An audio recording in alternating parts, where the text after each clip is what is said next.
1 taon mula ngayon. Luluhod ang hayop kong asawa sa harap ng aking gusali. Basang-basa sa ulan at nagmamakaawang makita ang anak na itinuring niyang basura. 1 taon mula ngayon, ang traidor kong matalik na kaibigan ay magmamakaawa para sa isang pirasong tinapay. Matapos kong bawiin ang bawat sentimong ninakaw niya. Ngingiti lang ako habang pinapanood silang mabulok sa lansangan. Dahil sa gabing ito, tinapos ko na ang aking pagiging martir. Nakatayo ako sa gitna ng marangyang dining room. Hawak ang isang tray ng kare-kareng espesyal kong niluto para sa aming ika-7 anibersaryo. Ang usok ng pagkain ay tila sumasabay sa bigat ng katahimikang bumabalot sa buong mansyon ng mga Serrano. Mariel, stop acting like a saint. Buntis si Clarice at siya ang pipiliin ko. Pirmahan mo na ang divorce papers na yan para hindi ka na lalong mapahiya. Inilapag ko ang tray sa mesa nang walang kahit anong kalog. Tumingin ako kay Gabriel Serrano. Ang lalaking ibinigay ko ang lahat ang aking kabataan, ang aking talino at ang aking mga pangarap. Sa tabi niya, nakaupo si Clarice, ang babaeng itinuring kong kapatid, na ngayon ay nakasandal sa balikat ng asawa ko habang may mapang-uyam ng ngiti sa kanyang mga labi. Dalian mo na, Mariel Bulyao ni Doña Lourdes. Ang biyenan kong walang ibang ginawa kundi sipsipin ang bawat lakas ko sa loob ng 7 taon. Huwag ka nang magpakadrama. Wala kang naibigay na anak sa pamilyang ito. Isa kang baog na pabigat. Pirmahan mo na yan at lumayas ka na bago pa kita ipakaladkad sa mga guards. Hindi ako kumibo. Nanatiling blanko ang aking mukha habang tinititigan ang mga papeles sa ibabaw ng mesa.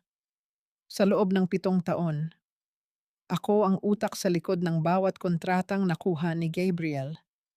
Ako ang gumising ng madaling araw para ayusin ang mga tax ng pamilyang ito habang sila ay nagpapakasasa sa luho. At ngayon, ito ang kabayaran.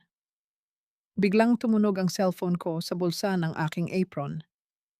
Isang text mula kay Paulo, ang kapatid ni Gabriel na pinag-aaral ko sa London gamit ang sarili kong pera. Ate Mariel, kailangan ko ng extra 200,000. Huwag mo nang sabihin kay kuya. Alam mo namang mainit ang ulo noon. Send it now. Kasabay nito, pumasok ang isang notification mula sa aking bank account. Nakita ko ang isang malaking transfer na ginawa ni Vanessa, ang aking biyenang babae, gamit ang aking joint account para pambayad sa kanyang utang sa casino. Ang kapal ng mukha nila ay tila walang hangganan. What are you waiting for? Sign it, muling hiyaw ni Gabriel, habang hinahaplos ang tiyan ni Clarice. You're nothing without the Serrano name. Mariel, pasalamat ka at hinayaan kitang manatili rito ng ganito katagal. Tiningnan ko siya ng diretso sa mga mata. Walang luha, walang panginginig. Ang tanging nararamdaman ko ay ang lamig ng isang disyerto sa aking puso. Dahan-dahan kong kinuha ang ball pen mula sa mesa. Pero sa halip na pirmahan ang divorce papers, kinuha ko ang aking cellphone at mabilis na nag-type sa isang iglap. Na-freeze ko ang lahat ng credit cards na nakapangalan sa akin na gamit ni na Vanessa at Paulo. Pinindot ko ang send sa isang email na matagal ko nang inihanda isang utos sa aking personal lawyer na bawiin ang lahat ng shares ko sa Serrano Construction. I'm done, Gabriel. Sabi ko sa boses na kasing lamig ng yelo. Hindi ako sumigaw. Hindi ako nagmakaawa. Kung ang pangalan nyo ang nagpapalakas sa inyo, tingnan natin kung gaano kalayo ang mararating nyo nang wala ang pera ko. Kinuha ko ang divorce papers. Mabilis na nilagdaan ang aking pangalan at ibinalibag ito sa harap ni Clarice. Bago pa sila makasagot, kinuha ko ang tray ng mainit na ulam at dahan-dahang ibinuhos ang lahat ng laman nito sa basurahan sa harap nila. Mula sa segundong ito, wala na kayong makukuha sa akin. Kahit isang butil ng kanin, kahit isang patak ng simpatya. Gabriel, bago mo ako palayasin, siguraduhin mo munang may pambayad ka sa kuryente bukas. Dahil ang bahay na tinitayuan mo nakapangalan sa akin. Tumalikod ako at naglakad palabas ng dining room. Narinig ko ang sigaw ni Doña Lourdes at ang pagwawala ni Gabriel. Pero hindi na ako lumingon. Pagdating ko sa pinto, bumuhos ang malakas na ulan. Isang hakbang pa lamang palabas ng mansyon. Naramdaman ko ang isang matinding kirot sa aking puson. Isang sakit na hindi katulad ng kahit ano. Napahawak ako sa pader habang hinahabol ang aking hininga. Sa gitna ng dilim at lamig ng ulan, naramdaman ko ang pagdaloy ng mainit na likido sa aking hita. Hindi ako baog. At sa gabing ito, habang pinalayas ako ng pamilyang Serrano, ang huling regalo nila sa akin ay ang simula ng aking paghihiganti. Ang bawat patak ng ulan na humahagupit sa aking mukha ay tila mga barya ng pangungutya mula sa langit. Masakit ang bawat paghila ng aking sinapupunan. Isang klase ng hapdi na tila binibiyak ang aking katawan sa dalawa. Ngunit mas matindi ang lamig na nanunuot sa aking puso. Sa gitna ng dilim sa labas ng mansyong dati kong tinawag na tahanan, wala akong ibang mahawakan kundi ang basang pader at ang galit na nagpapanatili sa aking ulirat. Hindi ako mamamatay rito. Bulong ko sa sarili habang pilit na humahakbang palayo. Hindi rito sa paanan ng mga hayop na iyon. Natanaw ko ang isang maliit na liwanag sa dulo ng kalsada. Ang karinderya ni Aling Rosa na nagsasara na ng mga sandaling iyon. Ang tunog ng mga silya na kinakaladkad sa semento ay tila isang malabong musika sa aking pandinig bago tuluyang nagdilim ang lahat. Ang huling naramdaman ko ay ang init ng isang magaspang na palad na humawak sa aking braso at ang boses ng isang matandang babae na sumisigaw ng saklolo. Nagising ako sa loob ng isang pampublikong ospital. Ang amoy ng alcohol, ang ingay ng mga gulong ng stretcher, at ang iyak ng ibang mga pasyente ang bumati sa akin. Walang aircon. Tanging ang mga sirang electric fan na umiingit sa kisame ang nagbibigay ng hangin. Napakalayo sa malambot na kama at mamahaling pabango sa mansyon ng mga Serrano. Ngunit dito, sa unang pagkakataon sa loob ng 7 taon, naramdaman ko ang kalayaan. Huminga ka ng malalim. Iha, malapit na. Wika ng isang nurse na pagod na ang hitsura. Sa bawat ire ko, ang mukha ni Gabriel ang nakikita ko. Ang kanyang mapanlibak na tawa. Ang nakakaalibadbad na ngiti ni Clarice. Ang bawat pang-iinsulto ni Doña Lourdes. Ginamit ko ang bawat sakit. Ang bawat hapdi. Bilang gasolina upang ilabas ang aking anak sa mundong ito. Hindi ako sumigaw sa takot. Sumigaw ako sa galit. Isang sigaw na nagdedeklara na tapos na ang panahon ng aking pagiging biktima. Nang marinig ko ang unang iyak ng aking sanggol, tila huminto ang mundo. Inilapag sa aking dibdib ang isang maliit, mapula at umiiyak na bata. Nathaniel. Ang aking munting regalo mula sa langit sa gitna ng impyernong aking pinagdaanan. Nathaniel. Anak. Bulong ko habang hinahaplos ang kanyang munting pisngi, ang kanyang mga mata. Bagamat pikit pa, ay tila nangangako ng isang bagong simula. 3 araw ang lumipas. Habang nakaupo ako sa isang bench sa koridor ng ospital, hawak ang isang cup ng matabang na kape na ibinigay ni Aling Rosa. Isang pamilyar na anino ang huminto sa aking tapat. Isang lalaking naka-Amerikana. May hawak na leather briefcase. At may mukhang bakas ang pag-aalala. Si Attorney Ramon Cruz, ang personal na abogado ng aking lolo. Senyorita Mariel. Boses niya na puno ng respeto ngunit may halong pait. 3 taon kitang hinanap. Sinunod ko ang utos ng iyong lolo na huwag kang abalahin hanggat hindi mo mismo tinatapos ang iyong pagpapanggap bilang isang ordinaryong mamamayan. Pero hindi ko akalain na aabot sa ganito. Tumingin ako sa kanya nang walang emosyon. Patay na ba ang lolo, Attorney Ramon? Tumango siya ng dahan-dahan. 1 buwan na ang nakalilipas. At ayon sa kanyang huling habilin, ang lahat ng pag-aari ng Villanueva Holdings, ang mga lupain sa Negros, ang mga planta sa Laguna, at ang main headquarters sa Makati ay automatikong malilipat sa iyong pangalan sa oras na magpasya kang bumalik. Kinuha ko ang mga dokumentong inabot niya. Binasa ko ang bawat linya ng may malamig na katumpakan.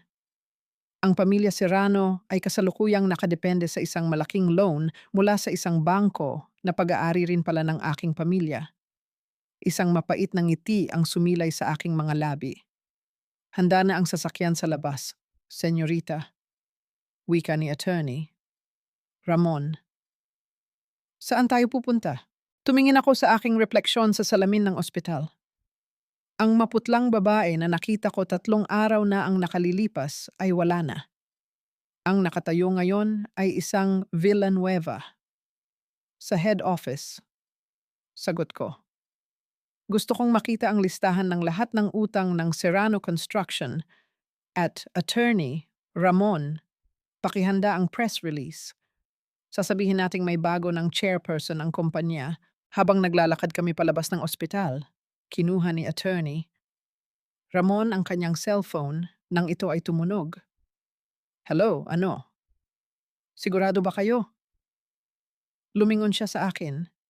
Ang kanyang mukha ay puno ng pagkabigla. Senyorita, ang kumpanya ni Gabriel Serrano, nag-file sila ng emergency expansion loan kaninang umaga, ang gagamitin nilang collateral. Ang bahay na tinitirhan nila ngayon, ang bahay na nakapangalan pa rin sa'yo. Huminto ako sa paglakad. Isang malamig na hangin ang umihip. Tila bumubulong ng paparating na unos para sa mga taong akala ay nagwagi na sila. Hayaan mong pirmahan nila ang lahat ng dokumento. Attorney Ramon. Sabi ko habang sumasakay sa itim na SUV na naghihintay sa amin. Hayaan mong isipin nilang hawak na nila ang mundo. Dahil sa sandaling makuha nila ang pera, doon ko sila unti-unting hihilain pababa sa lupa. 6 na buwan mula ngayon, gagapang ang hayop na lalaking iyon sa gitna ng isang mataong kalsada. Pilit na inaabot ang laylayan ng aking mamahaling gown habang isinisigaw ang aking pangalan sa gitna ng ulan. Pero sa sandaling iyon, hindi ko na siya kilala. Ang tanging makikita niya ay ang likod ng isang babaeng hindi na kailanman muling luluhod para sa kanya. Ang malamig na hangin galing sa aircon ng boardroom ay humahalik sa aking balat. Isang matalim na paalaala ng marangyang mundong kinalakihan ko, ngunit tinalikuran para sa isang maling pag-ibig. Nakaupo ako sa dulo ng mahabang mesa na gawa sa mahogany. Pinapanood ang 10 matatandang opisyal ng Villanueva Holdings na hindi mapakali sa kanilang mga upuan. Senyorita Mariel, hindi namin inaasahan ang ganito kabilis na pagbalasa sa mga departamento. Kabadong wika ng Head of Finance. Ang lalaking tumanggap ng suhol mula sa pamilya Serrano noong nakaraang taon upang itago ang aking mga personal na asset. Inilapag ko ang aking tablet sa mesa. Ang tunog ng gadget sa ibabaw ng kahoy ay sapat na upang patahimikin ang buong silid. Tiningnan ko siya ng diretso sa mga mata, isang tingin na kasing talim ng katana. Hindi ito basta pagbalasa. Mr. Jimenez, ito ay paglilinis. Ang Villanueva Holdings ay hindi isang charity institution para sa mga taong walang integridad. You're fired. Pakidala ang iyong mga gamit bago matapos ang oras na ito. Malamig kong sagot. Ang boses ko ay walang bahid ng galit. Tanging ang autoridad ng isang reynang nagbabalik sa kanyang trono nang makaalis ang mga tinanggal na opisyal. Pumasok si Attorney Ramon Cruz. May dala siyang isang asul na folder. Senyorita, ito na ang report tungkol sa Serrano Construction. Gaya ng iyong hinala. Mabilis ang kanilang pag-angat sa nakaraang 3 buwan. Akala ni Gabriel, dahil ito sa kanyang galing. Ngunit ang totoo ay dahil ito sa ating subsidiary company na patuloy na nagbibigay sa kanila ng mga subcontract. Kinuha ko ang folder at dahan-dahang binuklat. Nakita ko ang mga litrato ng bagong opisina ni Gabriel sa BGC. Nakita ko rin ang mga social media posts ni Clarice. Suot ang mga alahas na dati ay akin. Ipinagyayabang ang success ng kanyang asawa. The golden trap is working. Bulong ko habang hinahaplos ang aking labi. Binigyan natin sila ng sapat na lubid para isipin nilang kaya nilang abutin ang langit. Nang hindi nila namamalayan na ang dulo ng lubid na iyon ay nakapulupot na sa kanilang sariling mga leeg. Ayon sa report, kumuha si Gabriel ng panibagong loan na nagkakahalaga ng 50 milyong piso para sa isang proyektong akala niya ay galing sa gobyerno. Hindi niya alam. Ang proyektong iyon ay isang ghost project na kontrolado ko. Sa oras na hindi nila maibigay ang unang resulta sa susunod na buwan, ang buong kumpanya nila ay kukunin ng bangko na pag-aari rin ng Villanueva Holdings.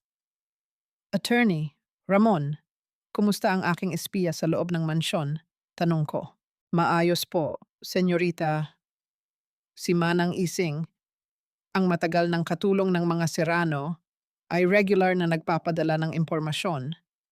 Sabi niya, nagsisimula na raw mag-away sina Gabriel at Clarice dahil sa sobrang paggastos ni Clarice sa mga luho. Napatayo ako at naglakad patungo sa malaking bintana na nakaharap sa skyline ng Makati. Sa loob ng 6 na buwan, ang Nathaniel ko ay lumalaking malusog at ligtas. Siya ang aking lakas. Ang dahilan kung bakit ang bawat hakbang ko ay kalkulado at walang pagkakamali. Pumasok ako sa aking private lounge at humarap sa malaking salamin. Inayos ko ang collar ng aking puting blazer. Wala na ang Mariel na may amoy ng usok ng kusina at may mga matang laging namamaga sa kaiiyak. Ang babaeng nasa harap ko ngayon ay may mga matang kasing tatag ng diamante at tindig na hindi kayang tibagin ng kahit anong bagyo.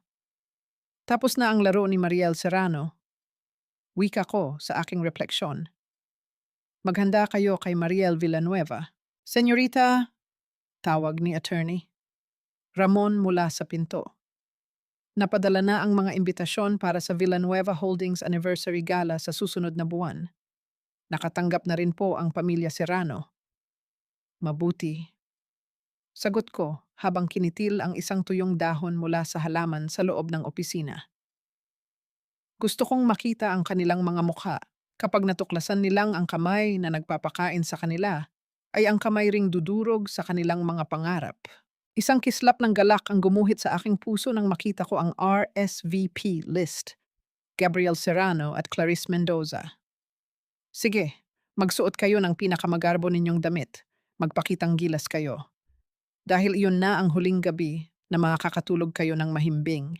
Ilang buwan mula ngayon, makikita ko ang dati kong hipag na si Vanessa na nagmamakaawa sa labas ng aking opisina. Marungis at namumutla habang hinahabol ng mga bouncer dahil sa mga utang niya sa kasino. Titingnan ko lang siya mula sa bintana ng aking sasakyan. Hindi man lang ibababa ang salamin. Habang ninanamnam ang bawat segundong pagbagsak ng kanilang dangal. Sa gabing ito, sinisimulan ko ng higpitan ang tali sa kanilang mga leeg nang hindi nila nararamdaman. Nakatitig ako sa 3 monitor sa loob ng aking madilim na opisina. Ang tanging liwanag ay nanggagaling sa mga graph at live surveillance feed na ipinapadala ng aking mga tauhan. Sa gitnang screen, makikita ang loob ng isang sikat na kasino sa Parañaque. Isanla mo na ang sing-sing na yan. Sigurado ako, babawi tayo sa susunod na round. Marami pang pera ang kumpanya ni Gabriel. Huwag kang praning.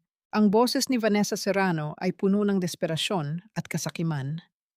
Nakikipagtalo siya sa kanyang sariling asawa habang nakatayo sa harap ng isang baccarat table. Hindi niya alam na ang misteryosong financier na nagpapautang sa kanya ng chips ay tauhan ko.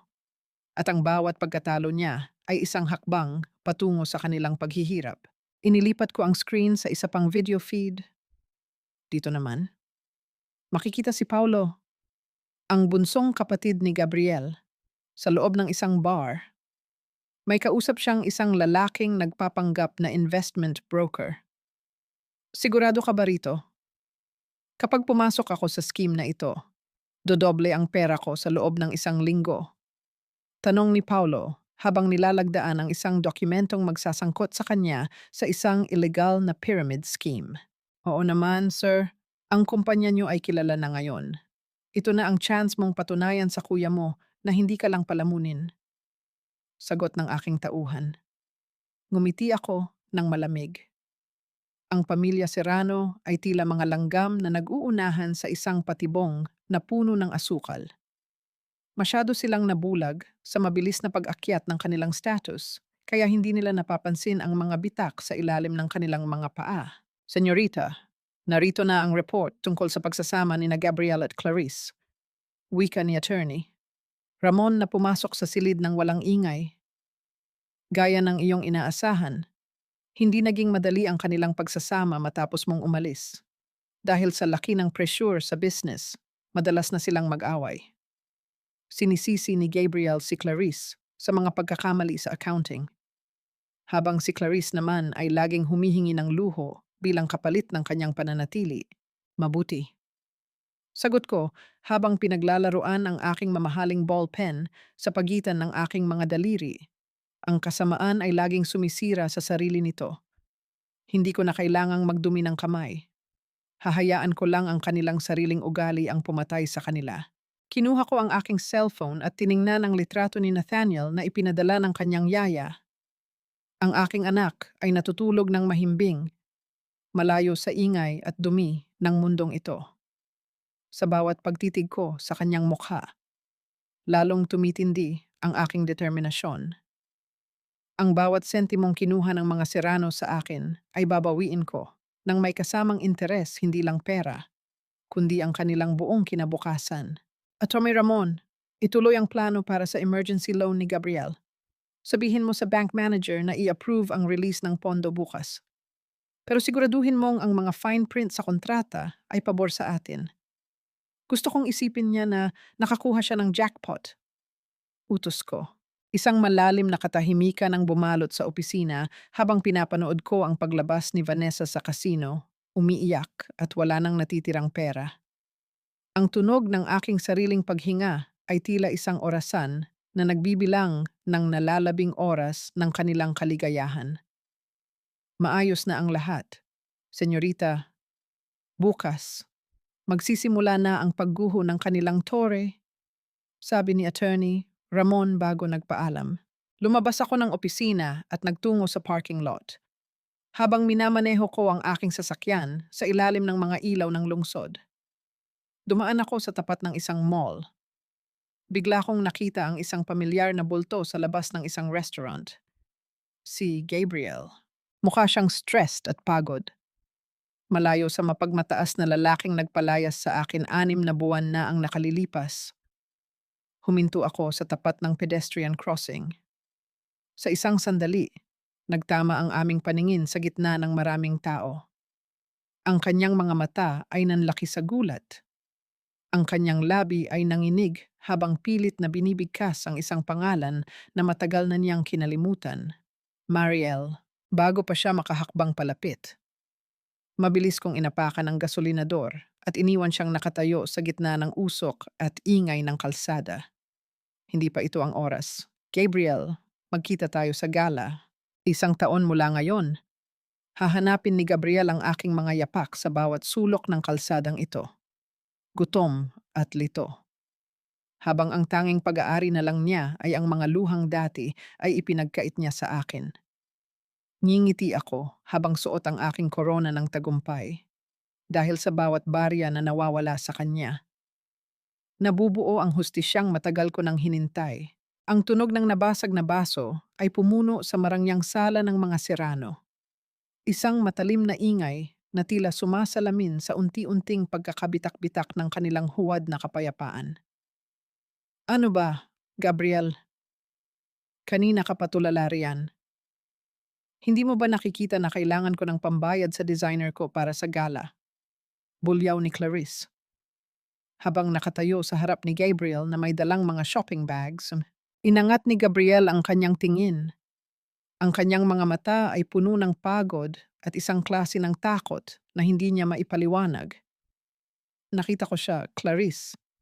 Nakita ko si Mariel kanina. Tumigil si Clarice sa kanyang pag-aayos ng buhok.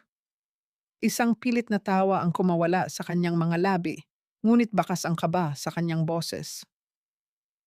You're just stressed, babe. Imposible yan. Patay na siguro ang babaeng yun sa gutom o sa hirap. Stop being so paranoid.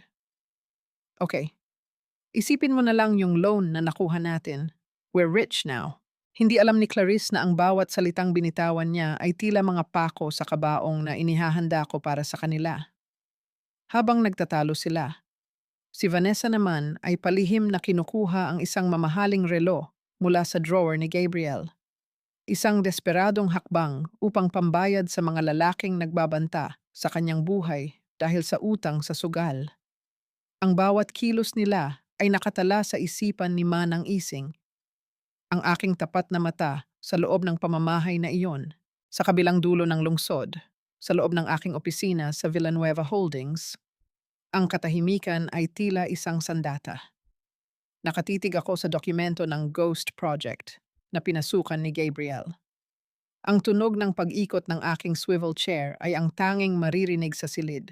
Senyorita, nagsimula na ang domino effect. Ulat ni attorney, Ramon habang inilalapag ang isang tablet sa aking mesa. Ang bangko ay nagpadala na ng paunang abiso dahil hindi nila nasunod ang unang deadline ng proyekto. Ang interest rate ng kanilang loan ay tumalon ng triple sa loob ng 2 linggo. Kukulangin na sila ng pondo para sa pasahod ng kanilang mga tauhan. Hayaan mo silang maghabol sa sarili nilang buntot. Attorney, Ramon, malamig kong sagot. Gusto kong maramdaman nila ang hapdi ng bawat segundong lumilipas na wala silang magawa. Gusto kong makita kung paano uubusin ng kasakiman ni Clarice ang natitirang bait sa ulo ni Gabriel.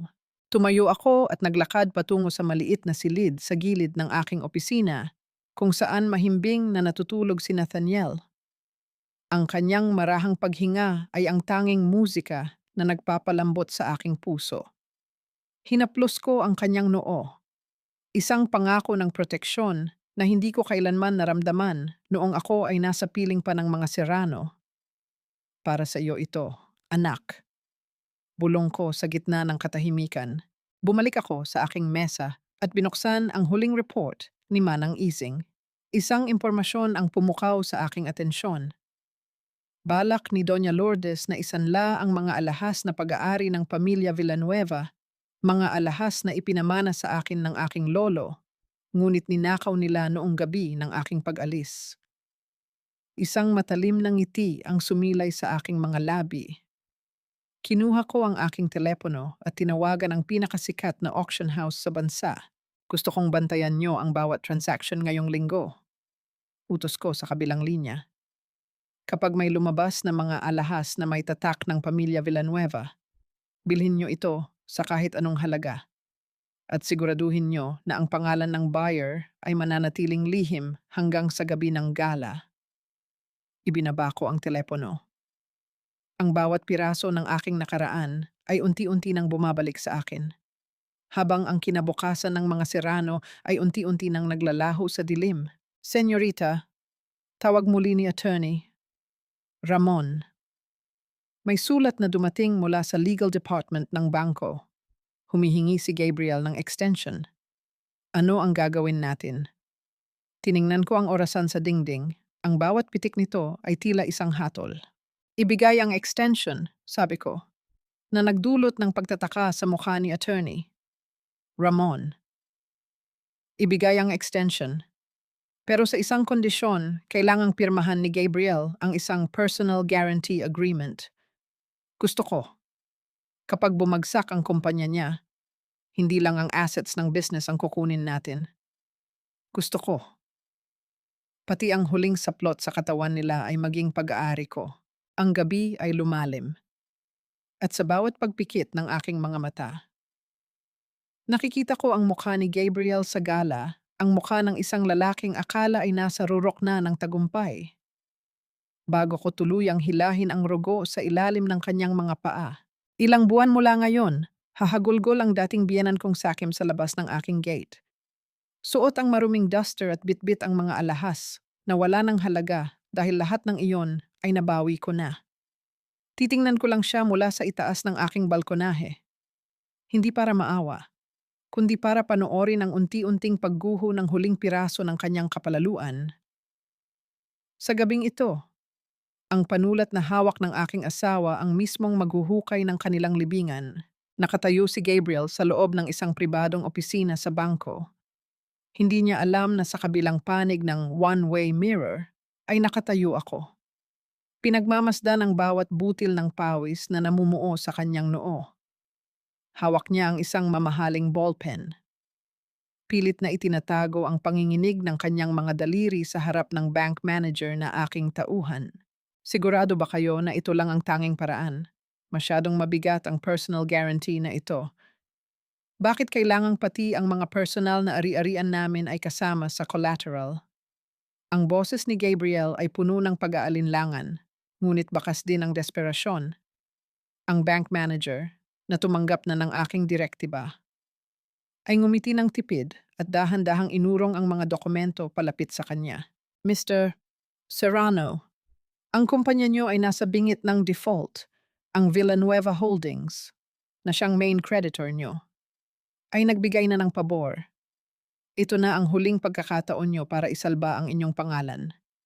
Pirma lang ang kailangan. At ang extension ay maibibigay na. Eksaktong sa sandaling iyon. Nag-vibrate ang cellphone ni Gabriel sa ibabaw ng mesa. Ang tunog ng pag-vibrate sa kahoy ay tila isang mabilis na tibok ng pusong nagbababala. Isang tawag mula kay Clarice. Gabriel, nasaan ka na ba? Kailangan ko na ng pera para sa down payment ng gown ko para sa gala nakakahiya. Kung mas maganda pa ang suot ng mga secretary ng Villanueva kaysa sa akin dalian mo. Ang bulyaw ni Clarice mula sa kabilang linya ay sapat na upang marinig ng lahat sa silid. Nakita ko ang pagpikit ni Gabriel, ang paglunok niya ng kanyang sariling hiya sa harap ng ibang tao. Sa halip na magalit sa babaeng umuubos ng kanyang huling pondo, mabilis niyang pinindot ang end call at muling humarap sa manager. Sige, pipirmahan ko na. Ang tunog ng dulo ng ballpen na sumasayad sa papel ay tila isang huling hininga para sa akin. Sa bawat kurit ng kanyang lagda, ang mansyon, ang kanilang mga sasakyan, at maging ang mga alahas na ninakaw nila sa akin ay opisyal nang nakatali sa isang utang na alam kong hindi nila kailanman mababayaran. Sa kabilang dulo ng linya, sa loob ng aking sasakyan na nakaparada sa labas ng isang sikat na sanglaan, nakita ko ang paglabas ni Doña Lourdes. Bitbit niya ang isang maliit na velvet box, ang mga hikaw na may asul na diamante, na huling hiling ng aking lolo na huwag kong iwawala. Ang bawat hakbang ng matandang babae ay puno ng panginginig. Takot na baka may makakilala sa kanya sa lugar na iyon ng mga dukha. Senyorita, pumasok na siya sa loob. Ulat ng aking tauhan sa pamamagitan ng earpiece. Bantayan niyo ang bawat galaw niya. Siguraduhin niyo na ang resibong ibibigay sa kanya ay may kasamang default clause na pabor sa atin. Sa oras na lumabas siya riyan, ang mga hikaw na iyon ay hindi na kailanman muling sasayad sa kanyang maruming balat. Malamig kong sagot. Sumandal ako sa malambot na upuan ng aking SUV.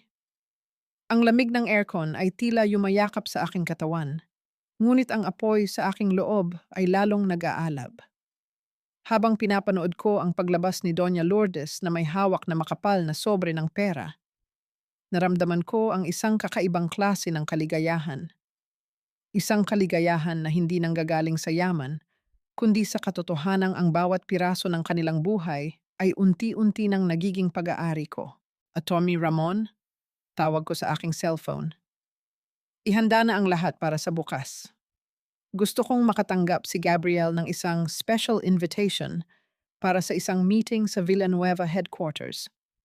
Sabihin mo, may mahalagang balita tungkol sa kanyang proyekto. Masusunod. Senyorita, siguradong matutuwa si Gabriel sa akalang magliligtas sa kanya.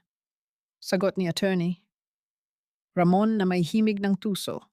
Tumingin ako sa labas ng bintana. Ang mga ilaw ng lungsod ay tila mga bituing bumabagsak. Sa gitna ng dilim, nakita ko ang aking sariling refleksyon sa salamin, isang babaeng wala ng bakas ng takot. Tanging ang talas ng isang mangangaso na naghihintay ng tamang sandali upang sakmalin ang kanyang biktima. Gabriel, Doña Lourdes, Clarice, magsaya muna kayo sa perang hawak nyo ngayon. Damhin nyo ang bawat sandali ng inyong huling luho. Dahil pagdating ng umaga, ang bawat sentimong iyan ay magiging simula ng inyong walang katapusang pagbabayad. Isang buwan mula ngayon, ang ungas na lalaking ito na naging dahilan ng aking hapdi ay maglilimos ng atensyon sa gitna ng kalsada. Basang-basa at walang masilungan habang hawak ang mga papeles ng kanyang pagkatalo. Ngingiti lang ako mula sa loob ng aking sasakyan. Ninanamnam ang bawat patak ng ulan na tila musika sa aking pandinig. Ngayong araw, ang kanyang pag-akyat sa aking opisina ay ang simula ng kanyang tuloy-tuloy na pagbulusok sa impyerno. Nakatayo ako sa harap ng malawak na bintana ng aking opisina sa tuktok ng Villanueva Tower.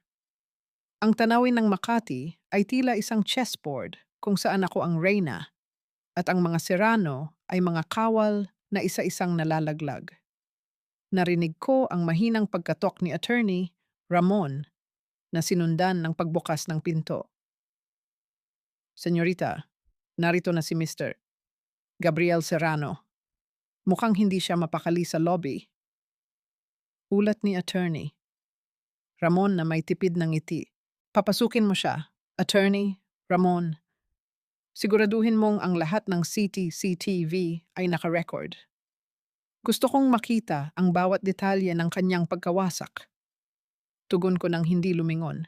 Dahan-dahang bumukas ang pinto. Narinig ko ang tunog ng mga sapatos ni Gabriel sa mamahaling carpet. Ang kanyang paghinga ay mabilis. Bakas ang kaba at labis na paghanga sa yaman ng silid na ito. Hindi niya alam na ang bawat piraso ng muebles dito ay nagkakahalaga ng higit pa sa kanyang buong kumpanya. Good morning, Chairperson. Maraming salamat po sa pagkakataong ito. Ako po si Gabriel Serrano ng Serrano Construction. Narito po ako para pag-usapan ang extension ng aming proyekto at ang posibleng partnership sa Villanueva Holdings. Wika niya sa boses na pilit na nagpapaka-professional, ngunit may halong panginginig. Ang boses niya. Ang boses na yon na dati ay nagpapatibok ng aking puso. Ngayon ay tila kalawang na kumakaskas sa aking pandinig. Hindi ako kumibo. Nanatili akong nakatalikod sa kanya, nakatingin sa malayo. Sir, may I offer you some coffee? Tanong ni Attorney Ramon habang iniaabot ang isang folder. Habang naghihintay, pakitingnan po ang latest audit report ng inyong kompanya na isinagawa ng aming team. Narinig ko ang pagbuklat ng papel. Ilang segundo ang lumipas bago ang katahimikan ay napalitan ng isang mahinang singhap mula kay Gabriel. Ano ito? Bakit nakasaad dito na ang ghost project ay na ang lahat ng pondo ay naka-freeze? Hindi maaari ito. Maayos ang takbo ng aming construction. Mr.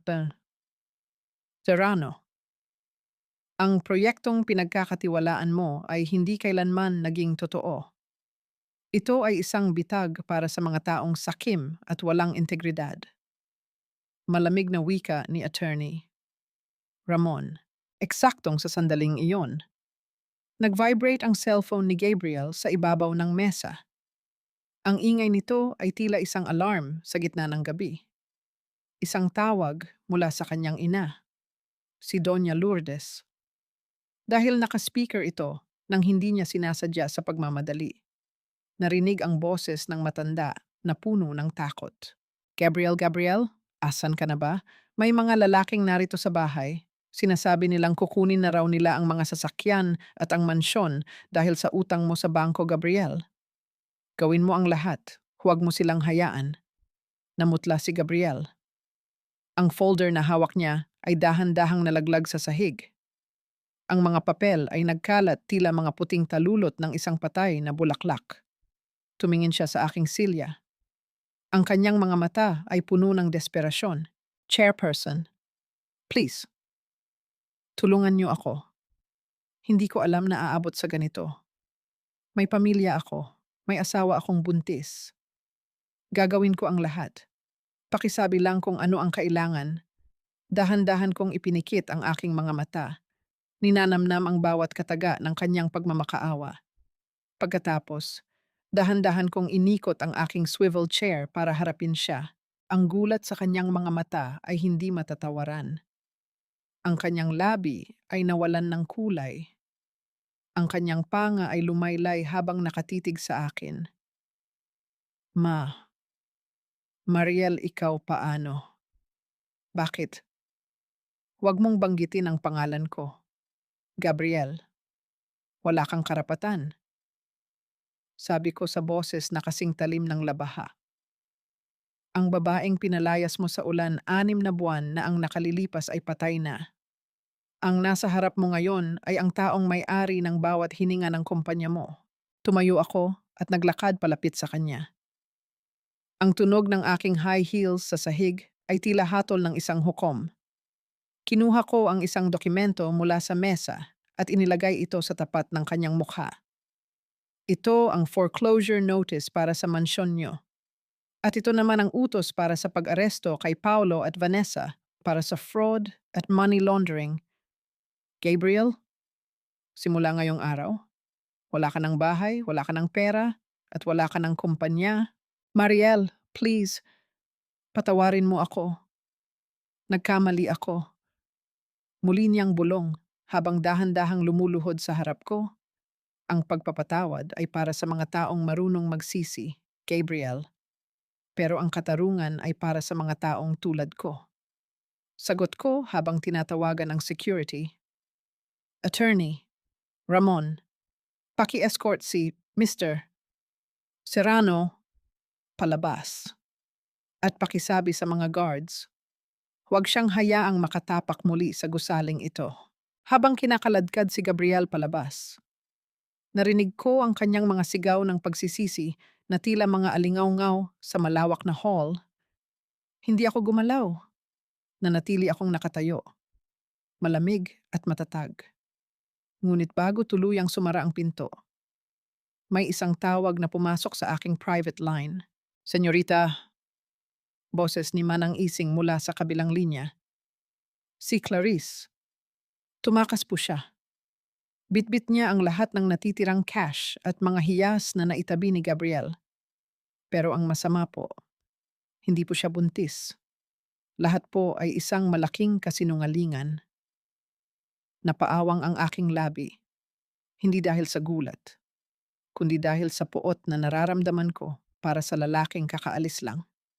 Ang huling pako sa kabaong ni Gabriel ay hindi galing sa akin, kundi mula sa babaeng pinili niya kaysa sa akin. Ilang taon mula ngayon, tatanda si Gabriel na ang tanging kasama ay ang mga anino ng kanyang mga maling desisyon. Habang tinitingnan ang aking mga larawan sa dyaryo bilang pinakamaimpluwensyang babae sa bansa. Mapapait na laway ang kanyang lulunukin habang inaalala ang gabing ito ang gabi kung kailan hindi lang yaman ang nawala sa kanya, kundi ang huling piraso ng kanyang katinuan. Ang bawat hakbang niya pabalik sa kanyang gumuguho na kaharian ay tila paglakad sa ibabaw ng nagbabagang uling. Humahangos si Gabriel papasok sa mansyon ng mga Serrano. Ang kanyang mga mata ay ligaw at ang kanyang barong ay punit-punit na mula sa pakikipagbuno sa mga security guard ng Villanueva Tower. Ang katahimikan sa loob ng bahay ay tila isang malupit na biro. Malayo sa ingay ng kanyang isipan na paulit-ulit na naririnig ang boses ni Mariel. Clarice, Clarice, nasaan kay sigaw niya? Ang kanyang boses ay pumiyok sa gitna ng malawak na sala. Walang sumagot. Ang tanging tumugon sa kanya ay ang pagbukas ng pinto ng master bedroom. Lumabas si Doña Lourdes, na tila tumanda ng 10 taon sa loob lamang ng ilang oras. Ang kanyang buhok ay gulo-gulo at ang kanyang mamahaling seda na damit ay may bahid ng dumi. Wala na siya. Gabriel, nanghihinang sabi ng matanda. Wala na ang babaeng iyon.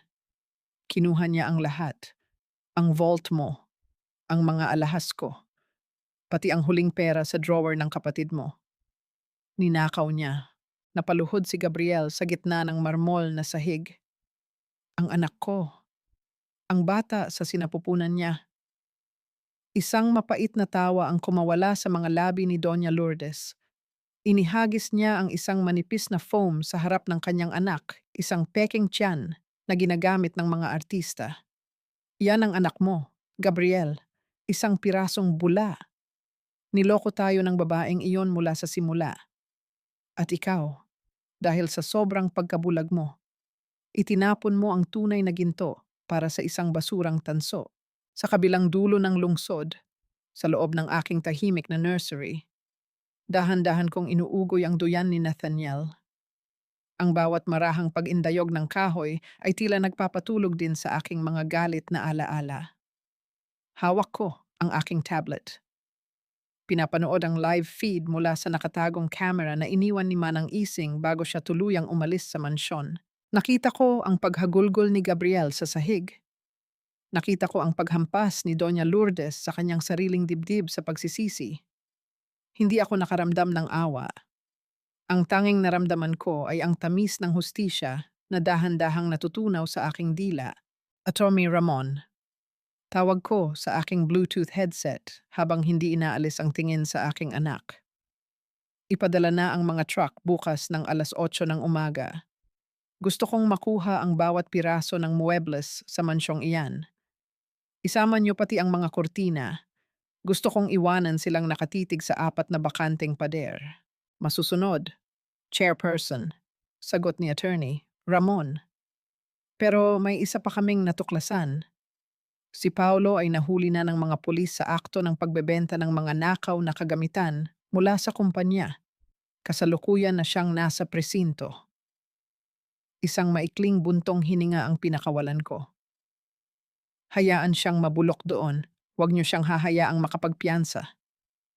Gusto kong maramdaman ni Gabriel kung paano mabigo bilang isang kuya, bilang isang anak, at bilang isang lalaki. Ibinaba ko ang tablet at hinalikan ang noo ni Nathaniel. Ang amoy ng baby powder ay tila naglilinis sa aking kaluluwa mula sa lason ng pamilya Serrano. Tumayo ako at naglakad patungo sa bintana. Tinitingnan ang malawak na hardin ng aking bagong tahanan. Ngunit ang katahimikan ng gabi ay muling nabasag ng tumunog ang aking private line. Isang unregistered number. Pinindot ko ang answer at nanatiling tahimik. Mariel. Ang boses ni Gabriel ay basag, puno ng uhog at luha. Alam kong naririnig mo ako. Patawarin mo ako. Gagawin ko ang lahat. Maging katulong mo man. Maging driver mo. Gagawin ko. Huwag mo lang kaming hayaang mamatay sa gutom. Parang awa mo na. Mariel. Ang awa ay para sa mga taong marunong rumespeto. Gabriel. Malamig kong sagot. Noong gabi ng anibersaryo natin, nakiusap ako sa iyo na huwag mo akong palayasin dahil masama ang pakiramdam ko. Pero ano ang sinabi mo? Sabi mo, mamatay na ako kung gusto ko. Hindi ko alam na buntis ka. Kung alam ko lang, iyan ang problema mo. Gabriel, kailangan mo munang malaman na may pakinabang ka bago ka maging tao. Putol ko sa kanyang mga rason. Pero huli na ang lahat. At bago ko ibaba ang tawag na ito, may gusto akong malaman mo. Ang anak mo na hinahanap mo. Ang akalang mong nawala dahil sa kasinungalingan ni Clarice. Huminto ako sandali. Ninanamnam ang tensyon sa kabilang linya. Buhay siya, Gabriel. Isang malusog na batang lalaki. Pero hinding-hindi niya malalaman na mayroon siyang ama na kasing dumi mo. Mula sa segundong ito, ituring mo na ang sarili mong patay. Dahil para sa amin ni Nathaniel, matagal ka nang ibinaon ng ulan. Ibinaba ko ang telepono at mabilis na na-block ang number. Ngunit ang kislap ng galit sa mga mata ko ay napalitan ng kaba nang biglang bumukas ang pinto ng nursery. Pumasok ang aking security head, si Leo, na may dalang isang maliit na sobre. Senyorita, may nag-iwan nito sa gate. Para raw sa inyo. Binuksan ko ang sobre. Sa loob ay may isang litrato ni Nathaniel habang nasa parke kami kahapon at may nakasulat na pulang letra sa likod, hindi pa tapos ang laro.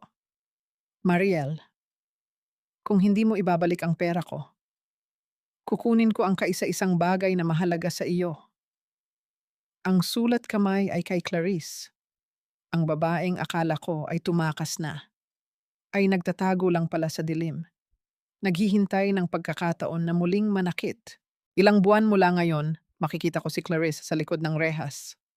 Ang kanyang mukha ay puno ng galos at ang kanyang mga kuko ay upod na sa kakakamot sa pader ng selda dahil sa sobrang takot. Titingnan ko siya ng walang kurap, hindi bilang isang kaibigan, kundi bilang isang ina na naitaboy na ang huling bakas ng awa sa kanyang sistema. Ngayong gabi, ang bawat sentimong ninakaw niya ay magiging mitya ng kanyang sariling pagkakulong. Nanatiling matatag ang aking kamay habang hawak ang litrato ni Nathaniel. Walang panginginig, walang luha. Ang tanging mararamdaman sa aking mga mata ay ang apoy ng isang leon na handang pumatay para sa kanyang anak. Ang katahimikan sa loob ng nursery ay tila isang kable na banat, handang maputol sa isang maling galaw. Leo, tawag ko sa aking security head sa boses na kasing lamig ng bakal. I lock down ang buong property. Walang lalabas, walang papasok. At tawagan mo si attorney. Ramon, sabihin mo sa kanya, ilabas na ang red folder tungkol sa mga utang ni Clarice sa mga underground lenders sa Macau. Masusunod, senyorita, sagot ni Leo bago mabilis na lumabas upang sundin ang aking utos. Dahan-dahan akong lumapit sa duyan ni Nathaniel. Pinanood ko ang kanyang payapang pagtulog, ang kanyang maliit na dibdib na tumataas at bumababa sa bawat hininga. Hinaplos ko ang hangin sa ibabaw ng kanyang ulo. Isang tahimik na panunumpa na hinding-hindi siya masasaktan ng kahit na sino hanggat ako ay humihinga. Hindi ka nila mahahawakan, anak. Bulong ko sa gitna ng kadiliman. Ang bawat hakbang nila ay nakasulat na sa palad ko bago pa nila maisip gawin. Kinuha ko ang aking cellphone at mabilis na nag-type sa isang pribadong app. Hindi alam ni Clarice na ang perang ninakaw niya mula sa vault ni Gabriel ay mga perang matagal ko nang minarkahan sa bawat paggamit niya ng credit card o pag-withdraw sa bangko. Ang bawat lokasyon niya ay lumalabas sa aking monitor. Akala niya ay nakatakas siya. Pero ang totoo, pinalalayo ko lang siya upang doon siya tuluyang mabitag. Biglang nag-vibrate ang aking telepono. Isang video call mula sa isang hindi kilalang numero. Sinagot ko ito at iniharap ang screen sa pader. Nananatiling anino lang ang aking hitsura. Mariel, alam kong natanggap mo ang regalo ko. Ang boses ni Clarice ay mataas, garalgal, at puno ng hibang na tawa. Ang ganda ng anak mo. Mariel, kamukhang kamukha ni Gabriel. Sayang naman kung mawawala siya sa iyo dahil lang sa pagiging maramot mo. Ano ang gusto mo, Clarice? Tanong ko. Ang boses ko ay walang bahid ng takot. Tanging ang tuyong autoridad ng isang taong kontrolado ang sitwasyon. Gusto ko ng 50 milyon. Ipadala mo sa account na ibibigay ko sa loob ng 1 oras. O baka magulat ka na lang kung ano ang susunod na litratong matatanggap mo. Hiyaw niya, habang naririnig sa background ang tunog ng hangin sa isang bukas na kalsada. 50 milyon. Ngingisi ako ng bahagya. Isang ngising hindi niya nakikita pero tiyak kong nararamdaman niya. Masyadong maliit ang hinihingi mo para sa buhay ng isang Villanueva. Clarice. Pero sige, ibibigay ko sa iyo ang gusto mo. Pero bago ang lahat, tingnan mo muna ang iyong paligid. Anong sinasabi mo, tanong mo? Nung niya, bakas ang kaba sa kanyang boses. Ang perang kinuha mo kay Gabriel, ang mga serial numbers niyan ay nakarecord sa pulisya bilang stolen money. Ang sasakyang minamaneho mo ngayon, nakareport na yan bilang carnapped. At ang mga lalaking pinagkakautangan mo sa Macau, ibinigay ko na sa kanila ang kasalukuyang coordinates mo. Narinig ko ang mabilis na paghinga ni Clarice sa kabilang linya. Ang tunog ng kanyang pagmumura ay tila isang desperadong awit. Nagsisinungaling ka. Hindi mo magagawa yan. Subukan mo akong hamunin. Clarice, hamon ko. Sa loob ng 10 minuto, ang mga pulis at ang mga maniningil ng utang ay magtatagpo sa kinalalagyan mo. Wala kang takas. Pero may isa akong alok sa iyo. Ibigay mo sa akin ang lokasyon ni Gabriel ngayon at hahayaan kitang makalabas ng bansa ng buhay. Isang matagal na katahimikan ang namayani. Ang tanging maririnig ay ang tibok ng aking puso na tila isang orasan. Alam kong kakagat siya. Ang mga taong tulad ni Clarice ay walang katapatan. Tanging ang sariling kaligtasan ang mahalaga. Nasa lumang bodega siya sa Valenzuela. Sigaw niya sa wakas. Naglalasing siya doon.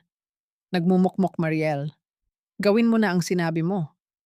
Paalisin mo na ang mga taong ito sa buntot ko. Ibinaba ko ang telepono ng walang pasabi. Lumingon ako kay Leo na kanina pa nakikinig. Narinig mo yun? Ipadala ang mga tauhan sa Valenzuela. At tungkol kay Clarice, hayaan niyo ang mga pulis na gumawa ng trabaho nila. Wala akong ibinigay na pangako na hindi ko kayang bawiin. Lumabas ako ng nursery at naglakad patungo sa malawak na bintana ng aking sala. Ang ulan ay muling nagsimulang pumatak. Ang tunog nito sa salamin ay tila mga daliring kumakatok sa aking nakaraan. Sa bawat kidlat na gumuguhit sa langit. Nakikita ko ang mukha ni Gabriel sa dilim, ang lalaking akala ay natapos na ang kanyang paghihirap. Hindi niya alam na ang huling yugto ng aking plano ay kakaharapin niya sa loob ng isang madilim na bodega. Senyorita, tawag ni Attorney Ramon. Handa na ang mga papeles para sa tuluyang pag-ban kay Gabriel sa lahat ng business circles sa bansa. Pagkatapos ng gabing ito, wala nang tatanggap sa kanya, kahit bilang isang driver. Mabuti. Sagot ko habang tinitingnan ang aking refleksyon. Gusto ko siyang mabuhay ng matagal. Gusto ko siyang mabuhay upang makita ang bawat tagumpay ko at ni Nathaniel habang siya ay nananatiling isang anino sa gilid ng kalsada. Ngunit bago pa ako makahinga ng maluwag, isang tunog ng pagsabog ang narinig mula sa ibaba ng burol malapit sa aking gate. Ang tunog ng pagguho ng bakal at ang sigaw ng mga tauhan ko ay pumuno sa hangin. Isang itim na sasakyan ang bumangga sa aking gate. At sa loob nito, nakita ko ang isang lalaking wala na sa tamang isip. Hawak ang isang galon ng gasolina at isang lighter. Si Gabriel. Wala na siyang pakialam sa pera. Wala na siyang pakialam sa buhay. Ang tanging gusto na lang niya ay sunugin ang lahat ng nagpapaalala sa kanyang kabiguan kasama na ako. 1 taon mula ngayon, maglalakad ako sa red carpet ng isang international award ceremony bilang Businesswoman of the Year. Habang ang pangalang Serrano ay magiging isa na lamang biro sa mga usap-usapan sa kalsada. 1 taon mula ngayon, ang peklat ng gabing ito ay magiging isang medalya ng aking katapangan. Ngayong gabi, tatapusin ko ang kwento ng isang halimaw sa pamamagitan ng aking sariling mga kamay, nang hindi nababahiran ng kahit isang patak ng dugo. Ang amoy ng gasolina ay mabilis na humalo sa malamig na hangin ng gabi. Isang nakakaalibadbad na amoy na tila hudyat ng kamatayan. Nakatayo ako sa likod ng makapal at bulletproof na salamin ng aking balkonahe. Pinapanood ang lalaking dati kong minahal na ngayon ay mukha ng taong grasa. Ang mga mata ni Gabriel ay dilat na dilat. Punong-puno ng ugat at galit. Habang ibinubuhos niya ang huling patak ng likido sa kanyang sasakyan sa harap ng aking gate. Mariel, lumabas ka rito. Kung hindi mo ibabalik sa akin ang kumpanya ko, susunugin ko ang lahat. Isasama ko kayo ng anak mo sa impyerno. Ang sigaw niya ay tila galing sa isang hayop na nasusukol. Dahan-dahan kong binuksan ang sliding door at humakbang palabas. Ang tunog ng aking mga yapak sa tiles ay tila isang hatol na naglalakad. Hindi ako nagpakita ng takot. Hindi ako sumigaw. Tiningnan ko lang siya mula sa itaas. Ang aking mukha ay kasing tigas ng marmol. Leo, ibaba ang mga armas. Utos ko sa aking security team na nakatutok na ang mga baril kay Gabriel. Hayaan niyo siyang gawin ang gusto niya. Mariel, anong ginagawa mo? Sigaw ni Gabriel, habang pilit na pinatitunog ang kanyang lighter. Ang maliit na apoy na kumikislap sa kanyang kamay ay tila sumasalamin sa huling pag-asa ng kanyang buhay. Gawin mo, Gabriel. Sunugin mo ang sasakyang iyan. Sunugin mo ang gate na yan. Sabi ko sa boses na kasing lamig ng hangin sa sementeryo. Pero bago mo bitawan ang apoy, tingnan mo muna ang screen sa likuran mo. Sa pader ng aking gate, bumukas ang isang malaking LED screen na karaniwang ginagamit para sa anunsyo ng kumpanya. Doon, lumitaw ang isang live video feed. Nakita ni Gabriel si Clarice na kasalukuyang pinupusasan ng mga pulis sa isang madilim na eskinita. Ang kanyang mukha ay puno ng luha at putik. Kasunod nito, lumabas ang imahe ni Doña Lourdes na inilalabas ng mga bouncer mula sa isang mumurahing apartment dahil sa hindi pagbabayad ng renta. Iyan ang iniwan mong legasya, Gabriel.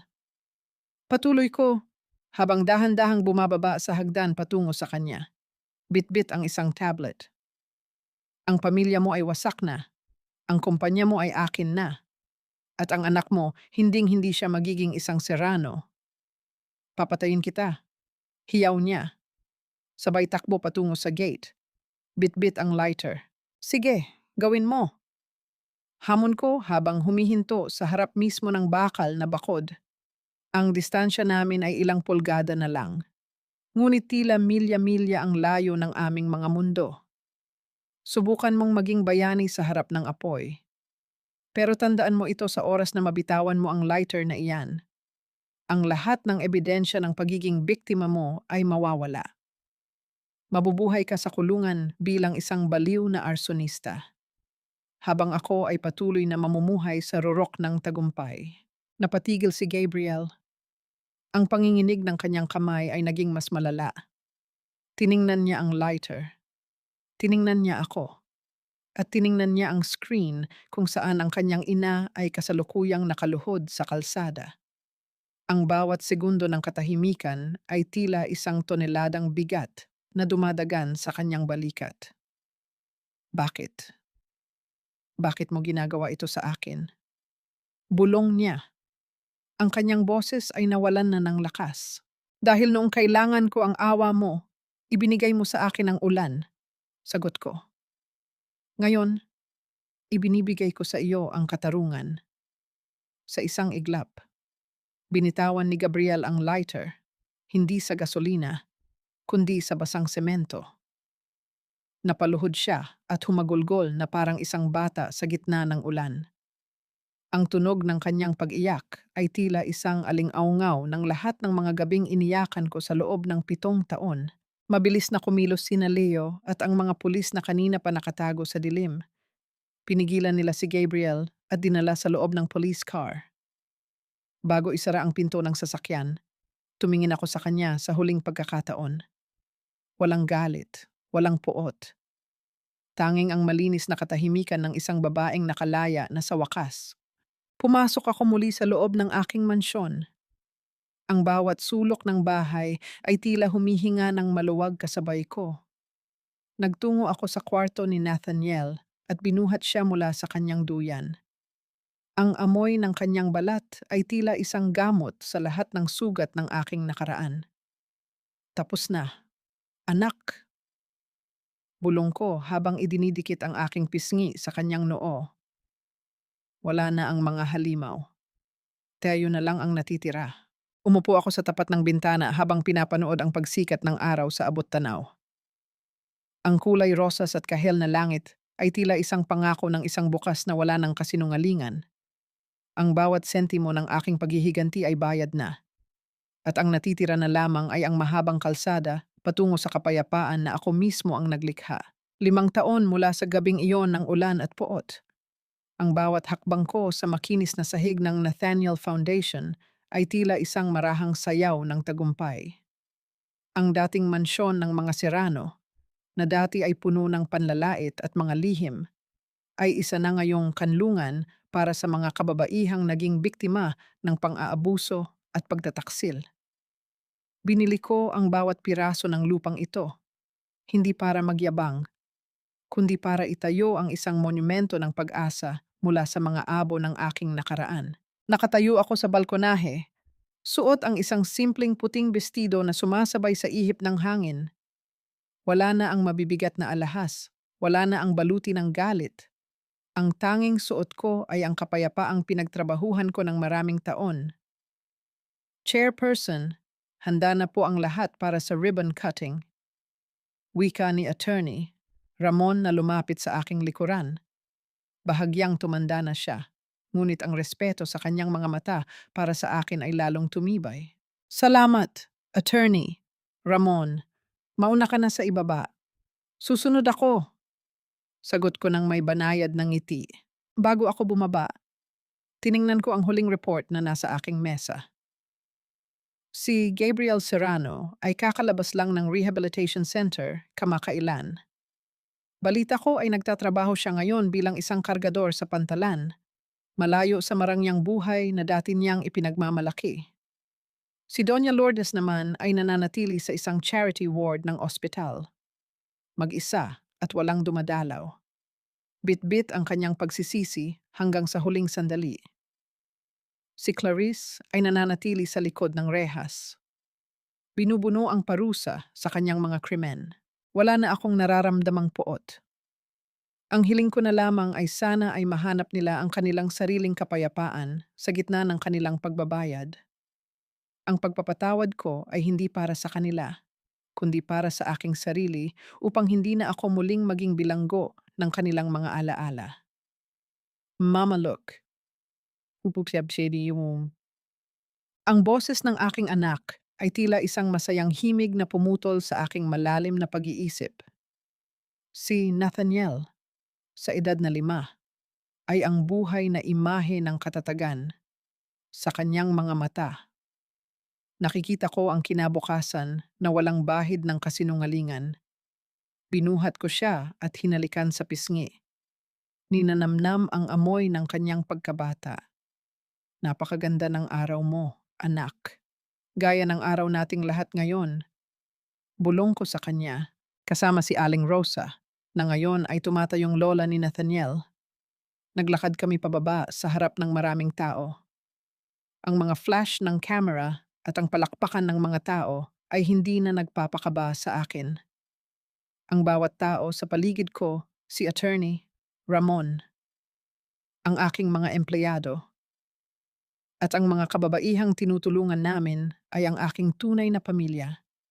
Isang pamilyang binuo hindi ng dugo, kundi ng katapatan at pagmamahal. Habang hinihiwa ko ang ribbon, tiningnan ko ang malawak na kalangitan.